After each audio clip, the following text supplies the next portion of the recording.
ನಮಸ್ಕಾರ ಸ್ನೇಹಿತರೆ, ನಮ್ಮ ನಂಬಿಕೆಗೆ ಸ್ವಾಗತ ಸುಸ್ವಾಗತ.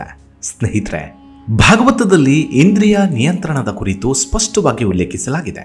ನಿಯಂತ್ರಣವೆಂದರೆ ಕೇವಲ ಕಾಮಾದಿ ಬಯಕೆಗಳನ್ನು ನಿಯಂತ್ರಣ ಮಾಡುವುದಲ್ಲ, ಬದಲಿಗೆ ನಿಯಂತ್ರಣ ಎಂಬುದು ಸ್ವಯಂ ಉದ್ಭವಿಸಬೇಕು ಎನ್ನುತ್ತೆ.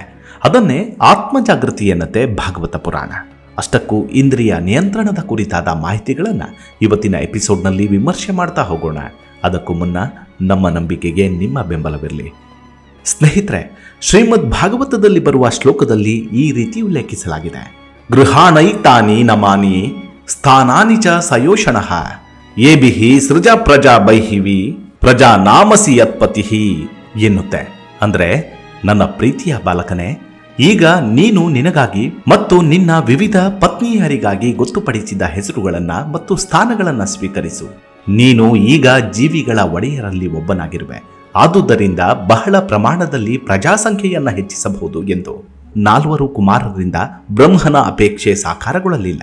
ಆದುದರಿಂದ ಆತ ಈಗ ಸಂತತಿ ಸೃಷ್ಟಿಸಲು ರುದ್ರನಿಗೆ ಹೇಳುತ್ತಿದ್ದಾನೆ. ಹೀಗಾಗಿ ಇದು ಸೃಷ್ಟಿಯ ಆರಂಭ. ಇದೆಲ್ಲ ಸಾಮಾನ್ಯ ವರ್ಗದಲ್ಲಿ ನಡೆಯಲಿಲ್ಲ. ಅಂದರೆ ರುದ್ರನು ಬ್ರಹ್ಮನ 2 ಹುಬ್ಬುಗಳ ಮಧ್ಯದಲ್ಲಿ ಹುಟ್ಟಿದವನು. ಇದು ಸಾಮಾನ್ಯ ರೀತಿಯ ಸಂತಾನೋತ್ಪತ್ತಿಯಾಗಿರಲಿಲ್ಲ. ಲೌಕಿಕ ಶಕ್ತಿಯು ಅನೇಕ ನಿಗೂಢ ರೀತಿಯಲ್ಲಿ ಕಾರ್ಯಭಾರ ನಡೆಸಬಹುದು. ನಮಗೆ ಅದು ಗೊತ್ತಿಲ್ಲ. ಭಗವಂತನ ಸೃಷ್ಟಿ ಮತ್ತು ಶಕ್ತಿಗಳನ್ನು ಗ್ರಹಿಸಲಾಗದು. ನಾವು ಮಾನವರು ಪುಟ್ಟ ಜೀವಿಗಳಷ್ಟೇ. ಮನುಷ್ಯನು ಏನೇ ಪ್ರಯತ್ನ ಮಾಡಿದರೂ ಕೂಡ ಅವನಿಗೆ ಈ ಐಹಿಕ ಲೋಕವನ್ನು ಅರ್ಥ ಮಾಡಿಕೊಳ್ಳುವುದು ಸಾಧ್ಯವಿಲ್ಲ. ಅದನ್ನ ಅವರೋಹಣ ವಿಧಾನದಲ್ಲಿ ಸ್ವೀಕರಿಸಬೇಕು. ನಾಗರಿಕತೆಯ ಅನಂತರ ನಾಗರಿಕತೆಗಳು ಈ ಭೂಮಿಯ ಮೇಲೆ ಪ್ರಕಟಗೊಂಡಿವೆ. ಅವುಗಳಲ್ಲಿ ಪ್ರತಿಯೊಂದು ಅಂತ್ಯ ಕಂಡಿದೆ.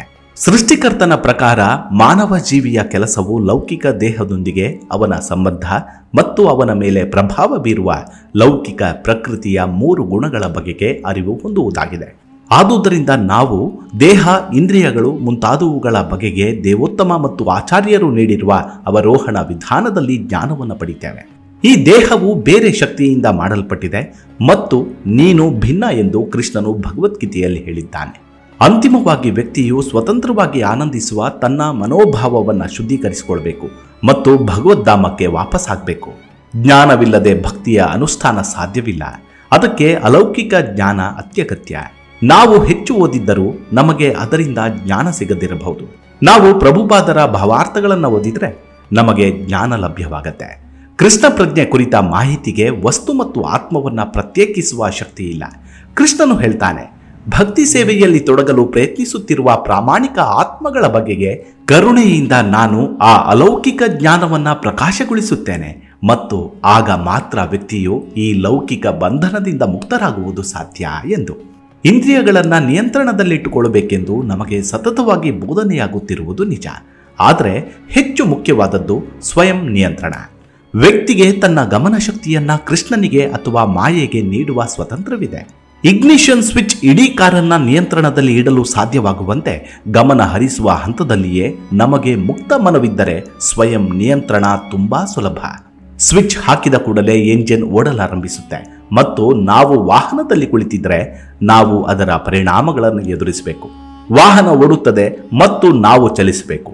ನಾವು ಈ ದೇಹದಲ್ಲಿ ಕುಳಿತಿದ್ದೇವೆ ಮತ್ತು 3 ಗುಣಗಳು ಚಾಲನೆಯಲ್ಲಿದ್ದರೆ ನಾವು ಆ ಗುಣಗಳಂತೆ ಚಲಿಸ್ತೇವೆ.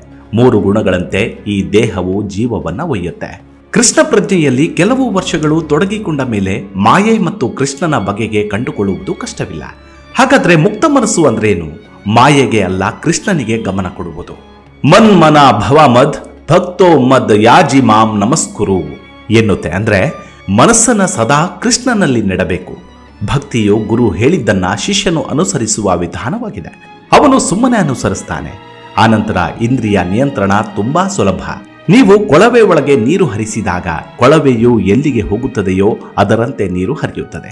ಅದೇ ರೀತಿ ನೀವು ಮಾಯೆಗೆ ಗಮನ ನೀಡಿದ ಕೂಡಲೇ ನಿಮ್ಮ ಮೆದುಳಿನಲ್ಲಿ ವಿದ್ಯುತ್ ಜಾಲ ಉಂಟಾಗತ್ತೆ. ನಿಮ್ಮ ಗಮನ ಅದೆಲ್ಲದರ ಮೂಲಕ ಸಾಗತ್ತೆ.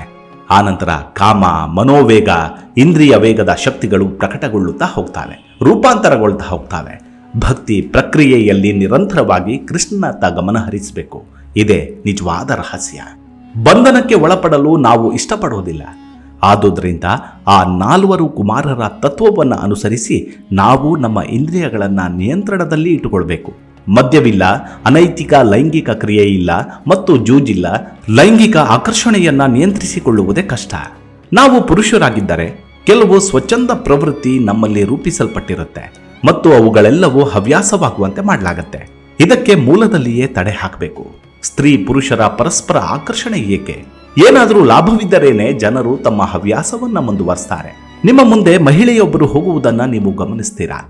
ನೋಡುವುದು ಭಿನ್ನವಾದುದು, ಅದು ತೃಪ್ತಿ ನೀಡುವಂತಹದ್ದು. ಆದರೆ ಅಲ್ಲಿಂದಲೇ ಎಲ್ಲವೂ ಆರಂಭವಾಗತ್ತೆ. ಆನಂತರ ಸಂಯಮ ಕಷ್ಟ. ನಮಗೆ ಇದಕ್ಕೆಲ್ಲ ಸಮಯವಿಲ್ಲ. ಗುರು ಮತ್ತು ಕೃಷ್ಣನಿಗೆ ಶಾಂತಿಯಿಂದ ಸೇವೆ ಮಾಡಬೇಕೆಂಬ ಅಪೇಕ್ಷೆ ನನಗಿದ್ದಾಗ ನಾನು ಏಕೆ ನನ್ನ ಸಮಯವನ್ನು ಹಾಳು ಮಾಡಲಿ? ಅದಕ್ಕೆ ಬದಲಾಗಿ ಭಗವಂತನ ಸೇವೆಯಲ್ಲಿ ಕೆಲವು ಮಾರ್ಗದರ್ಶನಗಳಿವೆ. ಎಲ್ಲ ಮಹಿಳೆಯರಿಂದಲೂ ಓಡಿ ಹೋಗಬೇಕಾಗಿಲ್ಲ. ತಾಯಿಯಂತೆ ನೋಡಿದ್ರೆ ಅದು ವಾತ್ಸಲ್ಯ ರಸ. ತಾಯಿಯನ್ನ ದೈಹಿಕ ತೃಪ್ತಿ ಭಾವನೆಯಿಂದ, ಮಾಧುರ್ಯ ರಸದಿಂದ ಎಂದು ನೋಡಲು ಸಾಧ್ಯವಿಲ್ಲ. ಈ ವ್ಯಕ್ತಿ ನಿಮ್ಮ ತಾಯಿಯಲ್ಲವೆಂದು ನಮಗೆ ಗೊತ್ತು, ಆದರೆ ಅವಳನ್ನ ತಾಯಿಯಂತೆ ನೋಡೆಂದು ಶಾಸ್ತ್ರಗಳು ಹೇಳ್ತಾವೆ. ಪ್ರತಿಯೊಬ್ಬರನ್ನು ತಾಯಿಯಂತೆ ನೋಡುವುದು ಸತ್ಯವಲ್ಲ, ಅದೊಂದು ತಂತ್ರ. ನಮಗೆ ಸತ್ಯ ಬೇಕಾದ್ರೆ ನಾವು ಪ್ರತಿಯೊಬ್ಬರನ್ನು ಆಧ್ಯಾತ್ಮಿಕ ಆತ್ಮವಾಗಿ ನೋಡಬೇಕು. ನಾವು ಒಬ್ಬ ವ್ಯಕ್ತಿಯನ್ನ ಆಧ್ಯಾತ್ಮಿಕ ಆತ್ಮವಾಗಿ ನೋಡಿದಾಗ ಅಲ್ಲಿ ವಯಸ್ಸು, ಲಿಂಗವನ್ನು ಗಮನಿಸುವುದಿಲ್ಲ. ಸ್ತ್ರೀ ಪುರುಷ ಎಂದರೆ ನೀವು ದೇಹವನ್ನ ನೋಡುತ್ತಿರ್ತೀರಿ. ಆಧ್ಯಾತ್ಮಿಕ ಆತ್ಮವಾಗಿ ನೋಡಬೇಕು, ಅದೇ ಸತ್ಯ. ಇಂದ್ರಿಯ ತೃಪ್ತಿ, ಅಕ್ರಮ ಲೈಂಗಿಕ ಕ್ರಿಯೆ ಇಲ್ಲದೆ ನಮ್ಮ ಮನಸ್ಸನ್ನ ಶುದ್ಧವಾಗಿಟ್ಟುಕೊಳ್ಳುವ ತಂತ್ರವಿದೆ.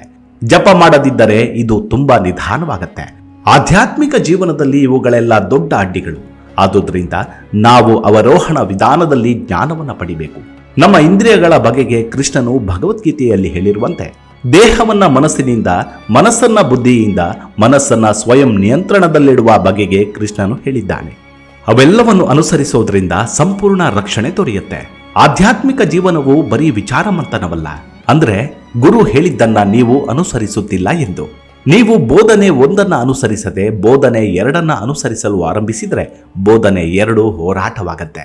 ದಯೆ ಇಟ್ಟು ತಕ್ಷಣ ಹಿಂದಿರುಗಿ ನಿಮ್ಮ ಇಂದ್ರಿಯಗಳನ್ನ ಪರಮಾತ್ಮನ ಸೇವೆಯಲ್ಲಿ ತೊಡಗಿಸಿ. ಆಗ ಇಂದ್ರಿಯಗಳ ನಿಯಂತ್ರಣದ ಅಗತ್ಯವೇ ಇರೋದಿಲ್ಲ. ಕೃಷ್ಣನ ಸೇವೆಯಲ್ಲಿ ನಿಮ್ಮನ್ನ ನೀವು ತೊಡಗಿಸಿಕೊಂಡಾಗ ನೀವು ಇಂದ್ರಿಯಗಳ ಮಾಲೀಕರಾಗ್ತೀರಾ. ಇದುವೇ ನಿಜವಾದ ಇಂದ್ರಿಯ ನಿಯಂತ್ರಣ. ಕೃಷ್ಣ ಪ್ರಜ್ಞೆಯಲ್ಲಿರುವ ಮನುಷ್ಯನು ಭಗವಂತನ ದಿವ್ಯ ಪ್ರೇಮಪೂರ್ವಕ ಸೇವೆಯಲ್ಲಿ ಸದಾ ನಿರತನಾಗಿರೋದ್ರಿಂದ ಅವನ ಇಂದ್ರಿಯಗಳು ಬೇರೆ ರೀತಿಯ ಕ್ರಿಯೆಯಲ್ಲಿ ತೊಡಗುವ ಸಾಧ್ಯತೆಯೇ ಇಲ್ಲ. ಆದುದರಿಂದ ಬದುಕಿನ ಅಂತ್ಯದಲ್ಲಿ ಆತನು ಸಹಜವಾಗಿ ಶ್ರೀಕೃಷ್ಣನ ದಿವ್ಯ ನೆಲೆಗೆ ಏರಿಬಿಡ್ತಾನೆ. ಆದುದರಿಂದ ಆತ ತನ್ನ ಆಯಸ್ಸನ್ನು ಹೆಚ್ಚು ಮಾಡಿಕೊಳ್ಳಲು ಪ್ರಯತ್ನವನ್ನೇ ಮಾಡೋದಿಲ್ಲ. ಭಗವದ್ಗೀತೆಯಲ್ಲಿ ಹೇಳಿರುವಂತೆ ಅವನನ್ನ ತಕ್ಷಣವೇ ಮುಕ್ತಿಯ ಹಂತಕ್ಕೆ ಏರಿಸಲಾಗುತ್ತದಂತೆ. ಮಾಂ ಚ ಯೌವ್ಯಭಿಚಾರೇಣ ಭಕ್ತಿ ಯೋಗೇನ ಸೇವತೆ ಸಗುಣಾನ್ ಸಮತಿ ಚೈತಾನ್ ಬ್ರಹ್ಮ ಭೂಯಾಯ ಕಲ್ಪತೆ ಎನ್ನುತ್ತೆ. ಅಂದರೆ ಭಗವಂತನ ಪರಿಶುದ್ಧ ಭಕ್ತಿ ಸೇವೆಯಲ್ಲಿ ನಿರತನಾದವನು ಐಹಿಕ ಪ್ರಕೃತಿಯ ಗುಣಗಳನ್ನು ಮೀರುತ್ತಾನೆ ಮತ್ತು ಕೂಡಲೇ ಆಧ್ಯಾತ್ಮಿಕ ನೆಲೆಗೆ ಏರುತ್ತಾನೆ. ಕೃಷ್ಣ ಪ್ರಜ್ಞೆಯಲ್ಲಿರುವ ಮನುಷ್ಯನು ಆಧ್ಯಾತ್ಮಿಕ ಮಟ್ಟದಿಂದ ಪ್ರಾರಂಭಿಸ್ತಾನೆ ಮತ್ತು ಸದಾ ಆ ಪ್ರಜ್ಞೆಯಲ್ಲೇ ಇರ್ತಾನೆ. ಆದುದರಿಂದ ಪತನ ಎಂಬುದಿಲ್ಲ. ಕಡೆಗೆ ಅವನು ವಿಳಂಬವಿಲ್ಲದೆ ಭಗವಂತನ ಧಾಮವನ್ನು ಪ್ರವೇಶಿಸ್ತಾನೆ. ಮನುಷ್ಯನು ಕೃಷ್ಣ ಪ್ರಸಾದವನ್ನಷ್ಟೇ ಸೇವಿಸುತ್ತಿದ್ದರೆ ತಿನ್ನುವ ಆಹಾರದ ಪ್ರಮಾಣ ಸಹಜವಾಗಿಯೇ ಕಡಿಮೆಯಾಗತ್ತೆ. ಆಹಾರ ಸೇವನೆಯನ್ನ ಕಡಿಮೆ ಮಾಡುವುದು ಇಂದ್ರಿಯ ನಿಯಂತ್ರಣಕ್ಕೆ ಬಹಳ ಸಹಕಾರಿ. ಇಂದ್ರಿಯ ನಿಯಂತ್ರಣವಿಲ್ಲದೆ ಐಹಿಕ ತೊಡಕುಗಳಿಂದ ಬಿಡುಗಡೆಯಾಗುವ ಸಾಧ್ಯತೆಯೇ ಇಲ್ಲ. ಇಂದ್ರಿಯ ನಿಯಂತ್ರಣ ಸ್ವಯಂ ಪ್ರಜ್ಞೆಯಿಂದಲೇ ಉದ್ಭವಿಸಬೇಕೇ ಹೊರತು ಮತ್ತೊಬ್ಬರ ಮಾತಿಗೆ ಕಿವಿ ಕೊಡುವುದರಿಂದ ಸಾಧ್ಯ.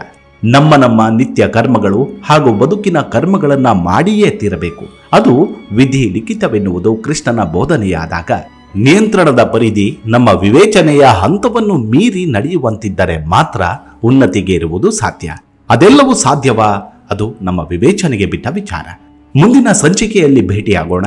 ಶ್ರೀಕೃಷ್ಣ ಪರಮಾತ್ಮನ ಅನುಗ್ರಹ ನಮ್ಮ ಮೇಲಿರಲಿ. ಅಲ್ಲಿವರೆಗೂ ನಿಮ್ಮ ಆರೋಗ್ಯದ ಕಡೆ ಗಮನವಿರಲಿ. Take care. ನಮಸ್ಕಾರ.